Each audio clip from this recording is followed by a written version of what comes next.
तो कल की क्लास में हमने पढ़ा था some important concept of health. तो डाइटिक्स तक पढ़ा था। आज हम पढ़ते हैं डाइटिशियन। डाइटिशियन क्या है, कौन होता है dietitian? A health professional who, मतलब क्या होता है? हेल्थ प्रोफेशनल होता है जो कि who has special education and training, जिसको क्या होती है? स्पेशल एजुकेशन और ट्रेनिंग होती है किसके अंदर? In diet and nutrition, diet और न्यूट्रिशन के अंदर जिसको क्या होती है? स्पेशल ट्रेनिंग और एजुकेशन होती है, वो कौन होता है? डाइटिशियन कहलाता है। नेक्स्ट डेफिनेशन हो जाती है nutrient. Nutrient are organic and inorganic complexes contained in the food we eat. तो ये क्या होते हैं? ऑर्गेनिक और इनऑर्गेनिक प्लेक्सेस होते हैं जो कि कंटेंट हो जाते हैं किसके अंदर? फूड के अंदर। जो कि फूड अपन क्या करते हैं? खाते हैं। डेली अपन जो खाना खाते हैं उसके अंदर ऑर्गेनिक और इनऑर्गेनिक सब्सटेंस पाए जाते हैं जिनको क्या बोला जाता है? न्यूट्रिएंट बोला जाता है। दीज इंक्लूड वाटर, इसके अंदर क्या क्या पाया जाता है? Water, protein, carbohydrate, vitamins, minerals etc। तो न्यूट्रिएंट के अंदर क्या क्या हो जाते हैं? वाटर, प्रोटीन, कार्बोहाइड्रेट, वाइटामिन्स और minerals. There are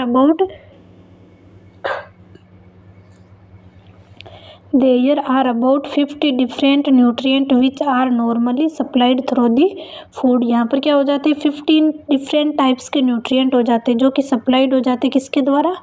फूड के द्वारा। Each nutrient has specific function in the food. जो प्रत्येक न्यूट्रिएंट होता है, मतलब अलग अलग न्यूट्रिएंट, प्रत्येक न्यूट्रिएंट जैसे प्रोटीन का एक स्पेसिफिक फंक्शन होगा, वाइटामिन्स का स्पेसिफिक फंक्शन होगा, फैट का स्पेसिफिक फंक्शन होगा। तो इनका क्या हो जाता है? Each nutrient has specific function in the body. Body के अंदर इनका स्पेसिफिक फंक्शन हो जाता है। Most of natural food contain more than one nutrient. जो ज़्यादातर नेचुरल फूड होते हैं वो कंटेन करते हैं क्या? एक से ज़्यादा, मोर देन वन न्यूट्रिएंट जो होते हैं वो एक से ज़्यादा न्यूट्रिएंट कंटेन करते हैं। These are two types, macronutrient और माइक्रोन्यूट्रिएंट। और ये न्यूट्रिएंट कितने होते हैं? टू टाइप्स के हो जाते हैं, मैक्रोन्यूट्रिएंट एंड माइक्रोन्यूट्रिएंट। अब मैक्रोन्यूट्रिएंट पढ़ते हैं। मैक्रोन्यूट्रिएंट क्या है? Protein, fat, carbohydrate are macronutrient. तो ये क्या होते हैं? मैक्रोन्यूट्रिएंट होते हैं। These are called proximate principle because they form the bulk of our food. तो इनको प्रोक्सीमेट, सबसे पहले इनको सबसे ज़्यादा मात्रा में लिया जाता है, मतलब बल्क ऑफ फूड में लिया जाता है। इसको क्या, इसलिए इसको क्या बोल देते हैं? मैक्रोन्यूट्रिएंट को प्रिंसिपल फूड बोला जाता है क्योंकि ये बल्क में लिया जाता है, बहुत ज़्यादा मात्रा में लिया जाता है। In Indian diet they contribute to the total energy in following proportion. और इंडियन डाइट के अंदर ये जो नीचे दे रखे जो फॉलोइंग प्रपोर्शन होते हैं उनके अंदर एनर्जी को कंटेन करता है। जैसे प्रोटीन से कितनी एनर्जी मिलती है? 10 से 15%, फैट 10 से 30%, कार्बोहाइड्रेट 60 से 80%। और नेक्स्ट आ जाता है micronutrient. Vitamin and minerals are micronutrient because they are required in small amount. तो जो वाइटामिन्स और मिनरल्स होते हैं उनको क्या कह देते हैं? माइक्रोन्यूट्रिएंट कहते हैं। क्यों? क्योंकि because they are required in small amount.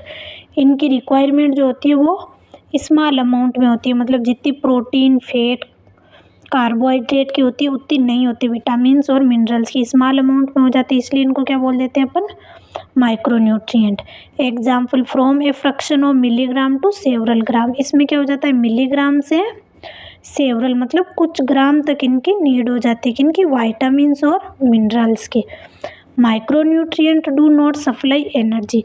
Micronutrient energy supply नहीं करते, बट लेकिन they play an important role in the regulation of metabolic activities and help in utilisation of macronutrient. लेकिन वो प्ले करते इम्पोर्टेंट रोल किसके अंदर?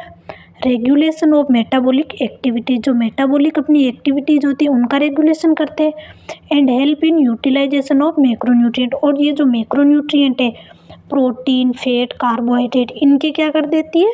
Utilisation में help करती है। तो दो फंक्शन करती है, एक तो अपनी बॉडी के रेगुलेट करती है मेटाबॉलिक एक्टिविटीज़ को, एक जो मैक्रोन्यूट्रिएंट है इनके यूटिलाइजेशन में हेल्प करती है। फिर अपन देखते हैं न्यूट्रिशनल स्टेटस क्या चीज़ है। तो nutritional status, nutritional status is a state of our body as a result of food we consume. तो ये क्या हो जाती है, स्टेट हो जाती है आवर बॉडी, हमारी बॉडी की एक स्टेट होती है, मतलब एक अवस्था होती है।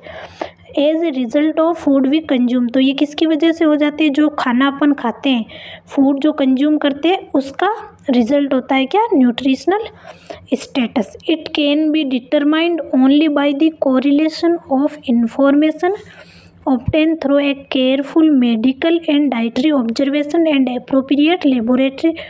तो ये क्या होती है, ये इन्फॉर्मेशन ऑब्टेन की जाती है किन के द्वारा, careful medical and dietary observation, मतलब अपन मेडिकल, कोई भी व्यक्ति उसका मेडिकल और डाइटरी ऑब्जर्वेशन करते हैं। मेडिकल ऑब्जर्वेशन मतलब मेडिकल वैल्यू चेक करते हैं, जैसे उसमें हीमोग्लोबिन वगैरह कितना है, और डाइटरी ऑब्जर्वेशन मतलब अपन उसकी डाइट का जो खाने का पैटर्न है उसको चेक करते हैं कि वो डाइट प्रॉपर ले रहा है या नहीं ले रहा है, वो माल नरिश्ड वगैरह तो नहीं है। एंड एप्रोप्रिएट लेबोरेटरी इन्वेस्टिगेशन, मतलब लेबोरेटरी जो इन्वेस्टिगेशन है उनका भी अपन चेक करते हैं कि उसमें न्यूट्रिशनल स्टेटस कैसे हैं। जैसे हीमोग्लोबिन लेवल कम हो गया तो इसका मतलब उसमें न्यूट्रिशनल स्टेटस कम है, ये सारी चीज़ें चेक करी जाती है। Nutritional status can be good, जो न्यूट्रिशनल स्टेटस, जो अच्छा खाना खाता है उसका न्यूट्रिशनल स्टेटस गुड हो जाएगा, और उससे कम अच्छा खाता है उसका फेयर हो जाएगा, और जो अच्छा नहीं खाता है उसका क्या हो जाएगा, पुअर हो जाएगा। फिर अपन पढ़ते हैं न्यूट्रिशनल केयर।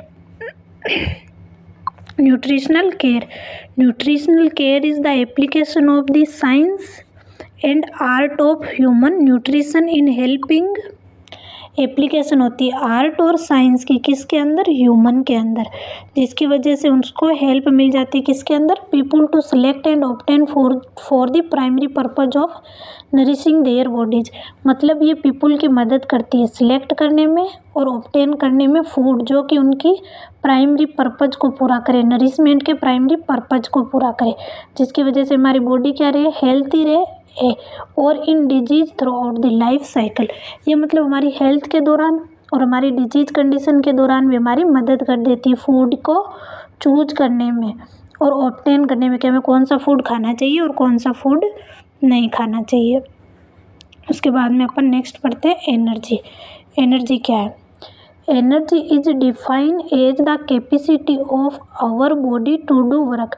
तो इसको डिफाइन किया जाता है किसके रूप में, capacity of our body to do work, मतलब हमारी बॉडी कितना वर्क कर सकती है, वही क्या हो जाती है, हमारी बॉडी की एनर्जी हो जाती है। Energy is prime requisite for body function and growth. Energy की बहुत ज़्यादा ज़रूरत होती है किन के लिए, बॉडी की ग्रोथ के लिए, बॉडी की ग्रोथ के लिए और फंक्शन के लिए किसकी रिक्वायर होती है, एनर्जी की ज़रूरत हो जाती है। The energy produce in the body में be measured and expressed in unit of, जो बॉडी के अंदर अपन खाना खाते हैं तो उसकी वजह से जो अपन को एनर्जी मिलती है उसको मेजरमेंट किसके द्वारा किया जा सकता है, उसका मेजरमेंट किया जाता है expressed in unit of work, work की जो यूनिट होती है जूल उसके अंदर, एंड यूनिट ऑफ हीट यानी कि किलो कैलोरीज की यूनिट के अंदर।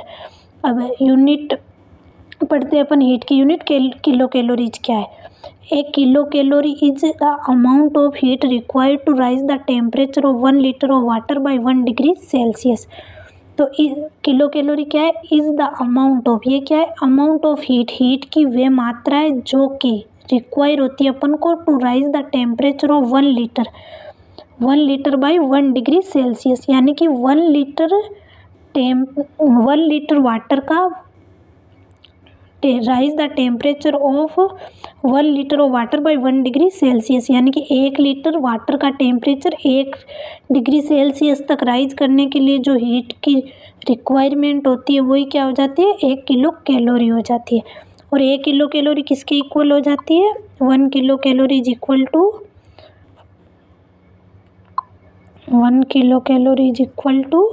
4184 जूल, यानी कि 4.184 kilo joule. The nutritional value of carbohydrate protein and fat eaten in the diet में be expressed in kilo calories per gram और kilo calorie per gram. 1 gram of carbohydrate provide 4 kilo calorie और 17 kilo joule energy provide कर देता है। 1 gram of protein provide 4 kilo calorie, 1 gram of fat provide 9 kilo calorie. यानी कि जो fat होती है वो तो अपन को 9 किलो कैलोरी एनर्जी प्रोवाइड कर देती है, और जो प्रोटीन और कार्बोहाइड्रेट होते हैं वो अपन को कितनी किलो कैलोरी एनर्जी प्रोवाइड कर देते हैं, 4 किलो कैलोरीज एनर्जी प्रोवाइड कर देते हैं। अब नेक्स्ट अपन पढ़ते हैं metabolism. Metabolism is the sum total of building up reaction and break down reaction going on inside the body of a living organism. मेटाबॉलिज्म क्या है? एनाबॉलिज्म और कैटाबॉलिज्म की दोनों रिएक्शन हो जाती है, इनका सम ही क्या हो जाता है? मेटाबॉलिज्म कहलाता है। एनाबॉलिज्म क्या है? कुछ भी बॉडी के अंदर बिल्डिंग अप की रिएक्शन को एनाबॉलिज्म बोल देंगे, और ब्रेक डाउन की रिएक्शन को कैटाबॉलिज्म बोल देंगे, और इन दोनों रिएक्शन का जो सम होता है वो क्या हो जाता है? मेटाबॉलिज्म हो जाता है। अब पढ़ते हैं metabolic rate. Metabolic rate is the rate at which energy is release from the fuel molecule inside the cell. मतलब metabolic rate is the rate, ये वे रेट है जहाँ पर at which energy is released from the fuel molecule, जहाँ पर जो energy है वो रिलीज हो जाती है किससे? फ्यूल मॉलिक्यूल से, inside in the cell. Cell के अंदर बॉडी की सेल के अंदर जो एनर्जी होती है वो रिलीज हो जाती है किससे? फ्यूल मॉलिक्यूल से। तो वो क्या कहलाती है? मेटाबॉलिक रेट कहलाती है। This rate can be stabilize by measuring oxygen uptake और कार्बन डाइऑक्साइड एक्सक्रीशन। और इस रेट को किसके द्वारा मेजर किया जा सकता है? ऑक्सीजन अपटेक के द्वारा और कार्बन डाइऑक्साइड एक्सक्रीशन के द्वारा। और नेक्स्ट आ जाती है बेसल मेटाबॉलिक रेट। मतलब BMR क्या है? BMR is the rate of metabolism when an individual is at rest in warm environment and is in the post-operative state। मतलब क्या हो जाता है? BMR is the rate of metabolism, ये metabolism की रेट होती है, लेकिन कौन सी होती है? Basal metabolism rate. when an individual, ये कब मेजर की जाती है? जब एक individual is the rest in warm environment, जो इंडिविजुअल है वो रेस्ट कर देता है किसके अंदर? वार्म इन्वायरमेंट के अंदर। And is in post absorptive state. Post absorptive state मतलब जो अपन ने खाना खाया है वो एब्जॉर्ब हो चुका है, उसके बाद में अपन मेजर करते हैं। It means has not had a meal for at least 12 hour. मतलब खाना खाने के 12 घंटे के बाद में ही अपन बेसल मेटाबॉलिक रेट को मेजर करते थे। In this state the release of energy is sufficient to meet only the essential need of vital organ. मतलब इस टाइम जो ये एनर्जी जो होती है वो केवल अपने वाइटल ऑर्गन को एनर्जी प्रोवाइड करने के लिए ही फंक्शन करती है। सच एज वाइटल ऑर्गन कौन से हो जाते हैं? जैसे हार्ट हो गया, लंग्स हो गया, नर्वस सिस्टम हो गया, इन सब को एनर्जी प्रोवाइड कर देती है। तो बेसल मेटाबॉलिक रेट को अपन क्या कह सकते हैं कि अपन रेस्टिंग स्टेज में, मतलब अपन ने खाना खाने के 12 घंटे के बाद में जब अपन बैठते हैं, रेस्टिंग स्टेज होती है, तब जो अपनी बॉडी की मेटाबॉलिक रेट मेजर करते हैं उसको ही क्या बोल देते हैं? बेसल मेटाबॉलिक रेट बोला जाता है। और ये बेसल मेटाबॉलिक रेट जो होती है वो 12 आवर खाना खाने के 12 घंटे बाद में मेजर की जाती है। और ये जो होती है वो रेस्टिंग स्टेज में वाइटल ऑर्गन जैसे हार्ट हो गया, लंग्स हो गया, नर्वस सिस्टम हो गया, इनको एनर्जी प्रोवाइड करने के लिए होती है। तो आज की क्लास में हमने सारे कंसेप्ट, सम इम्पोर्टेंट कंसेप्ट जो हेल्थ के थे वो पढ़ लिए। अब कल की क्लास में अपन पढ़ेंगे historical aspect of nutrition and nutritional trends in India.